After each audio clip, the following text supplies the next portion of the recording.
Hi there, and welcome to Quid Pros Quo. I'm Zach. And I'm Rin. And today we are talking about a writing exercise. This writing exercise is pretty simple. All that you do is you go to a newsletter of some kind that announces the publication of new books, and you start to divide out the blurbs that are written for self-published books versus the blurbs that are written for published books. And then you compare what is going on in these blurbs to see if you can identify what things sound like they are, self-published versus if they are traditionally published. Normally what you're going for is you're going for the traditional published sounding blurb because normally those are more polished and more professional. And then you use those principles to go in and to write the blurb for your own work in progress. Yeah. So some of the value in this exercise is beyond just making your book look more professional, more cleaned up, more tidy, is that you can really hone your writing skills, I think. Because the soul of wit is brevity. Yes. Yeah, brevity is the soul of wit. That's the proper syntax for the sentence. Shakespeare, thank you. Brevity is the soul of wit. So the more concise you can make your writing, the easier it is going to be to communicate to other people and to get across your ideas. Right. You don't want to overburden the reader with bad writing so that they can't understand and latch onto the story beyond the writing. Yes, right? And you want it to be more engaging. Like, when you generally look at, the traditional published versus self-published stuff, the traditional published stuff, the blurb is more engaging, and it makes you really want to read the book, while the other one is that's kind of a pass. Yes, for sure. I subscribe to a book newsletter called BookBub, and BookBub is great. It's great for this exercise because you have a good mix of things that have been both traditionally published and things that are self-published. And I was actually kind of surprised when I was using this newsletter to go through this exercise because some things that I thought were self-published were actually traditionally published. Some things that I thought were traditionally published ended up being self-published. A couple things to think about when you are looking at self-published books. Some of the characteristics are that you may have a mention of what the character feels rather than what the character does. You might actually end up having a question inside of your blurb. That's not necessarily to say that all questions are bad, but in the sample that I looked at, only self-published books had questions in their blurbs.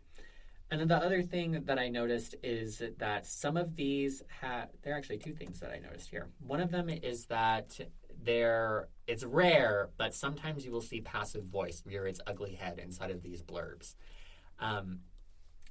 Passive voice makes it sound more amateur than professional.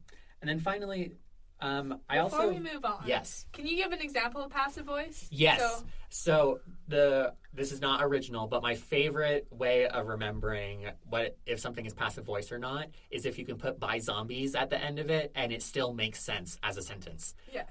The more technical grammatical definition is that the object of the sentence is placed where the subject belongs. Mm-hmm. So rather than saying, I sat down in the chair, you say, the chair was sat in by me. Yes. And you can tell that one of those sounds a lot better than the other one. But in many cases, passive voice can be a little bit more invisible and a little bit more tricky. And just to be clear, passive voice is not evil. There are cases where you want to use passive voice, but that's a topic for another time. We can do a whole episode on passive voice, I'm sure. Excellent. So besides the passive voice, the other thing that kind of sticks out for self-published blurbs is that they tend to have a higher reading level than professionally published books. Why that might be, I don't know.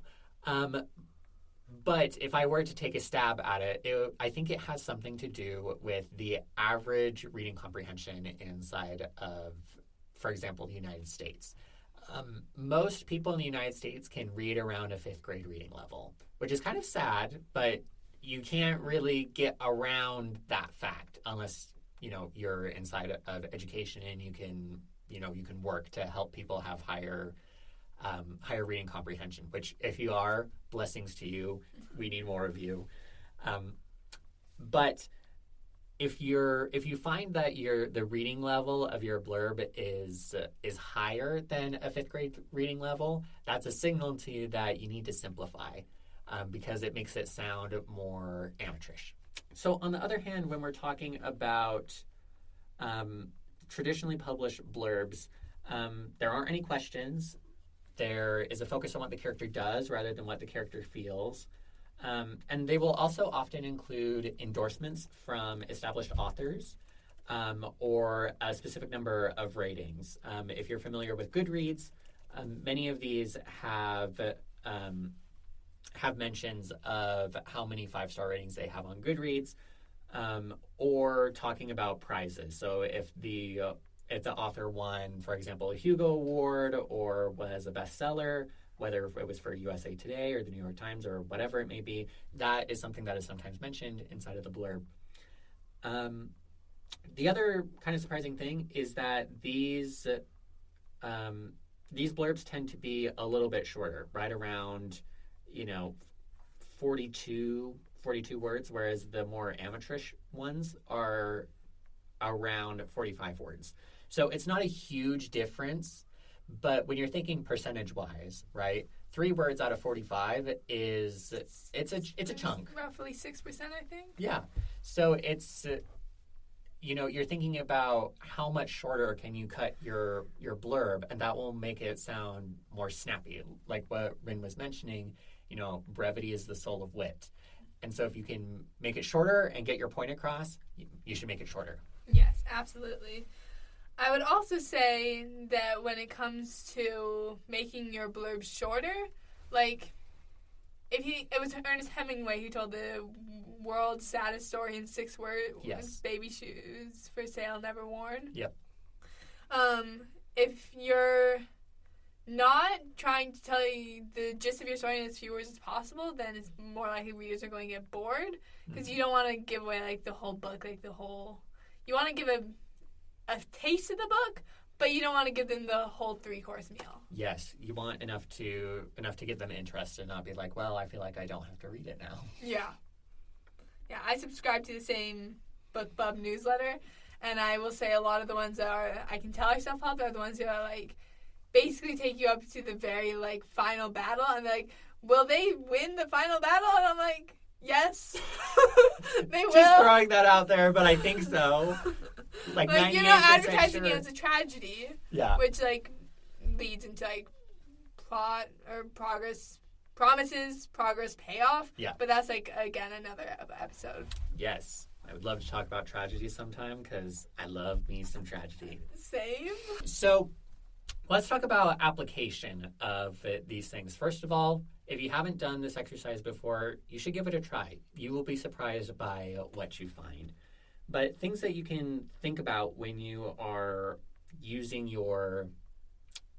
when you're taking these principles and writing your own blurb is that you're going to want to, if you have, beta reader comments, or if you're self-published and you have some kind of rating on your Amazon page or wherever you're on your publishing, consider including that depending on if it's short enough, if it's snappy enough, and if the reviewer is okay with you using it.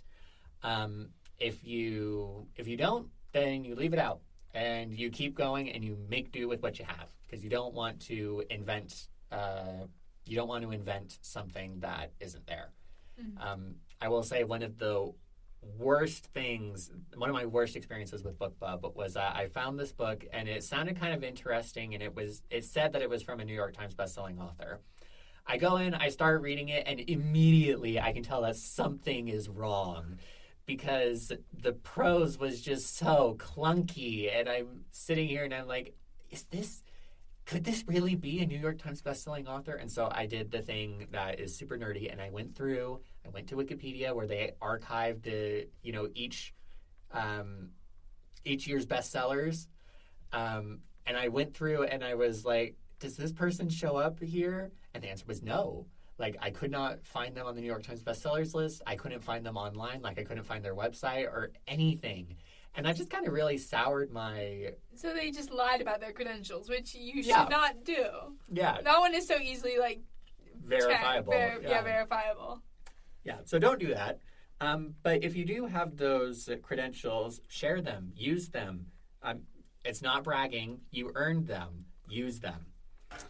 And even if it was bragging, you should do it because you're trying to sell yourself as an author. Yes, exactly. The other thing that I would say is that when you're trying to look at reading level, I use a tool called Hemingway Editor. You just type it into your search engine of choice, hemingwayeditor.com, and it'll pull up this web application that you can use in order to analyze the complexity of your piece of writing.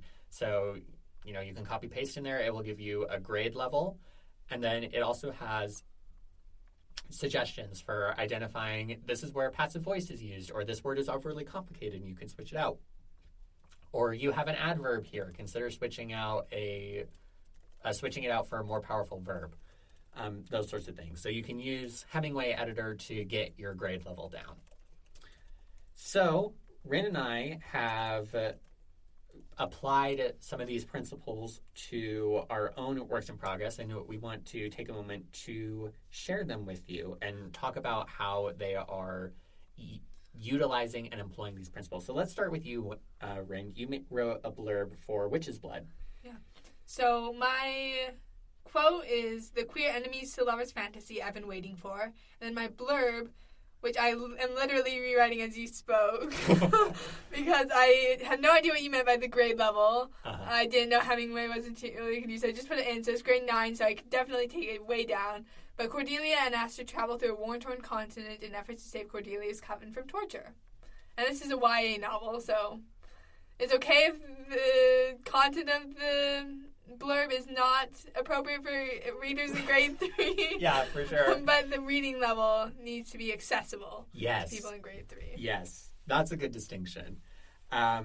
So Rin included a quote talking about the strengths of her work in progress. You have active voice all throughout the blurb, and it's short. It comes in at 29 words, which is excellent. This is a blurb that I wrote for my latest short story publication. The quote is, "A quick, easy read and a delightful story. 20 days ago, Theo's best friend, Maria, went missing. Theo turns to his teacher, Miss Gonzalez, to find answers and a way to communicate with Maria." Excellent. So that one comes in at about 34 words and is a grade 3 reading level according to Hemingway.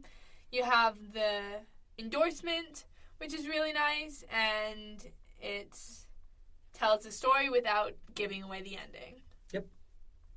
So what our invitation to you is to do this exercise and then write out your blurb employing these principles. When you do that, we'd love to see those, whether via email or commenting on our Instagram page. Awesome. Thank you so much. We hope you take it upon yourself to participate in this exercise. And Zach, you want to take us out? For sure. Thank you so much for joining us today on Quid Pros Quo. We'll see you next time.